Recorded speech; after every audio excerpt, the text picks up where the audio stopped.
Durante este segundo mandato de gobierno, conocido popularmente en la política dominicana simplemente como los 12 años, desde 1966 hasta 1978, Balaguer incentivó la construcción de escuelas, hospitales, presas, carreteras y muchos edificios importantes. Los proyectos también se utilizaron como medio para recompensar a sus partidarios políticos con lucrativos contratos en obras públicas.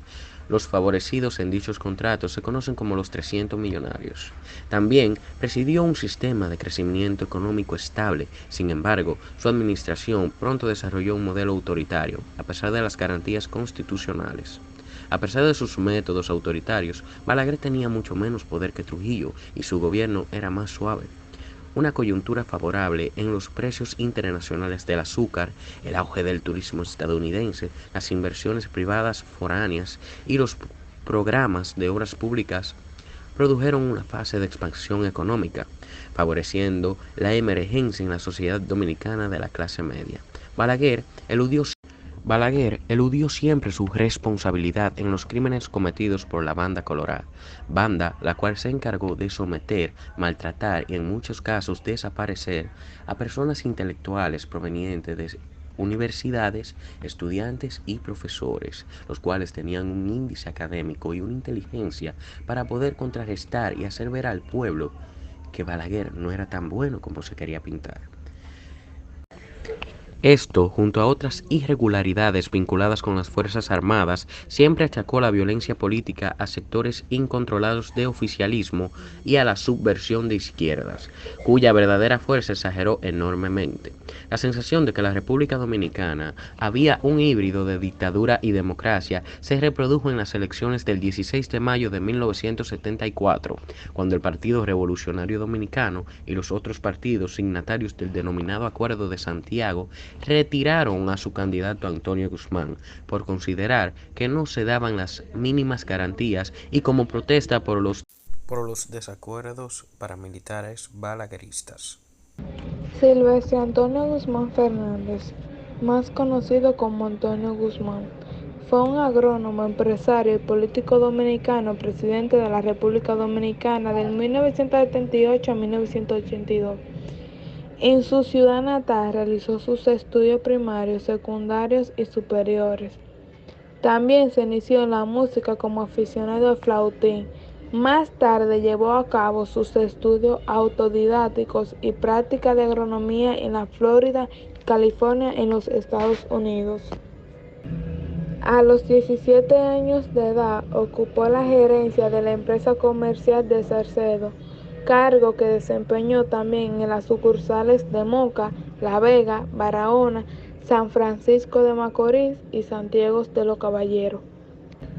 Tuvo un enorme reconocimiento en los días de 1965 en lo que se le llamó la Fórmula Guzmán, mediante la cual, como medio de lograr un cese a las hostilidades de la Revolución de Abril de 1965 y llegar a unas elecciones libres. Jacobo Magluta Azar nació en Santo Domingo el 9 de octubre del 1934 y falleció el 2 de marzo del 1996.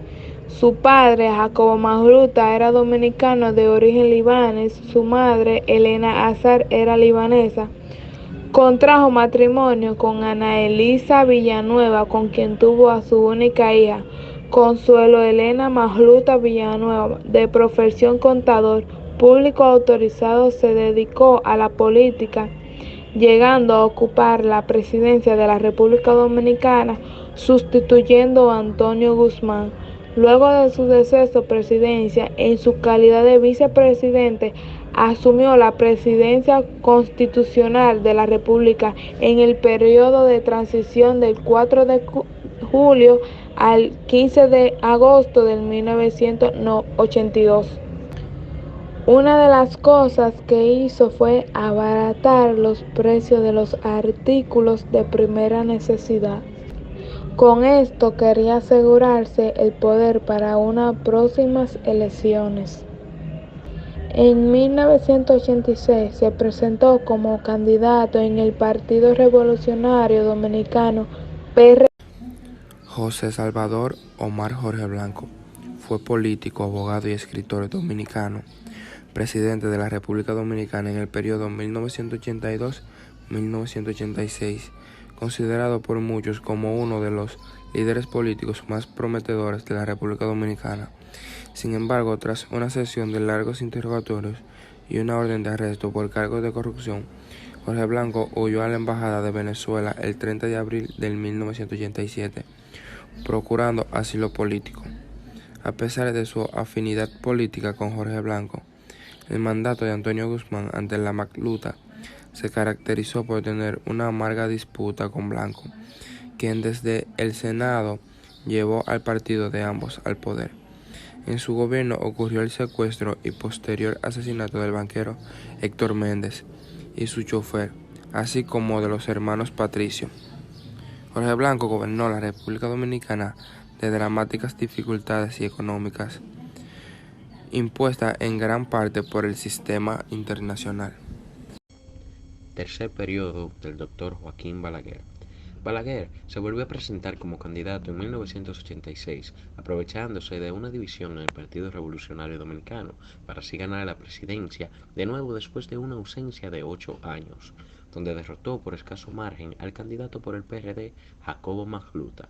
Para entonces tenía 80 años y casi ciego por completo. Este había sufrido de glaucoma durante muchos años. El tercer gobierno de Balaguer fue mucho más liberal que el anterior. En este periodo, Balaguer era mucho más tolerante a los partidos de oposición y a los derechos humanos. Siguió con sus grandes proyectos de infraestructura, tales como la construcción de carreteras, puentes, escuelas, proyectos de viviendas y hospitales. Siguiendo el estilo de Trujillo, estos proyectos de gran visibilidad eran muy publicitados en los medios de comunicación controlados por el gobierno y a través de las grandiosas ceremonias públicas destinadas a mejorar la popularidad de Balaguer.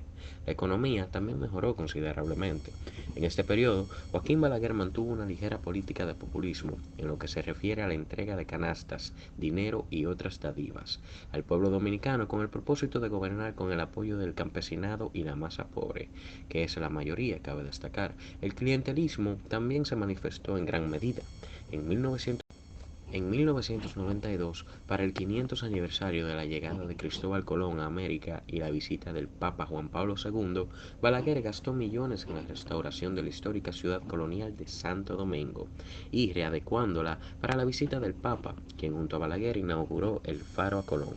Este mismo año, gastó más de 200 millones de dólares en la construcción del controvertido Faro a Colón, un faro de 10 pisos en honor a Colón.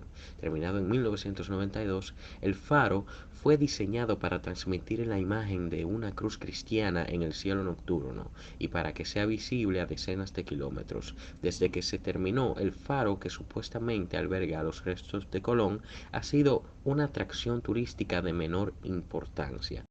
Fernández Reina. Fernández fue juramentada presidente el 16 de agosto de 1996, sucediendo a Joaquín Balaguer, para convertirse en el primer jefe de Estado, surgido del Partido de la Liberación Dominicana y uno de los más jóvenes estadistas de Latinoamérica en ese entonces.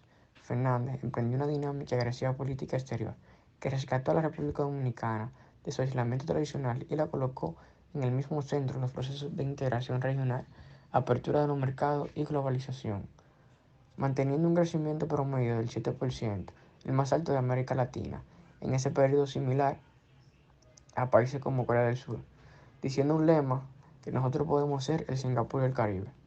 Convencido de la importancia del desarrollo de la tecnología de la información y las comunicaciones, dedicó esfuerzos especiales a equipar todas las escuelas públicas secundarias del país de laboratorios de informática. Instauró el premio a los estudiantes meritorios, otorgado mensualmente a nivel nacional. Promovió la cultura de lectura a través de las competencias denominadas Olimpiadas de Lectura y dejó establecida la Feria Internacional del Libro de Santo Domingo. Y así, derrotado, que el PLD puso su segundo hombre de confianza, Nilo Medina, quien fue derrotado por el líder del PRD, Hipólito Mejía, quien ganó el sentimiento de la popularidad de la población en ese entonces. Rafael Hipólito Mejía Domínguez fue elegido presidente de la República Dominicana en las elecciones presidenciales del 2000, asumiendo su mandato de 16 de agosto para un cuatrenio hasta 2004. Durante su gobierno, el país fue afectado por una crisis financiera que generó muchas fugas de capitales. Eso trajo al país altas inflaciones y devaluación de la moneda, la cual fue un aumento de pobreza local. Habilitó una reforma constitucional en el 2009, pero fue derrotado por el expresidente Leonel Fernández. En las elecciones del 2012 quiso volver y enfrentó a su rival Danilo Medina, quienes se habían enfrentado anteriormente en el 2000. Danilo Medina fue electo en esta ocasión. Leonel Fernández, su segundo mandato, con el desafío de resolver la crisis económica más aguda que haya experimentado la nación dominicana. Fernández fue elegido por un segundo mandato, con la elección presidencial celebrada el 16 de mayo del 2004, con una mayoría absoluta y el segundo porcentaje más alto en la historia dominicana, 57%, representando al PLD. La situación del país estaba dominada por los altos precios del petróleo y una economía en la crisis internacional que había dejado el gobierno pasado. Para combatir la crisis económica heredada del gobierno anterior, fue necesario tomar medidas drásticas tendencias a reducir la tasa del dólar, la tasa de interés y la tasa de inflación. Se firmó el acuerdo Stanbic con el Fondo Monetario Internacional FMI, que consistió en aplicar políticas destinadas a afianzar la estabilidad de precios y asegurar la reanudación de un crecimiento sostenido.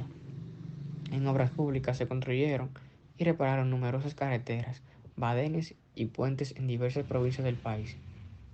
En educación se iniciaron proyectos innovadores destinados a mejorar la calidad de la enseñanza y aprendizaje. Se crearon espacios tecnológicos en las aulas y niveles inicial y básico.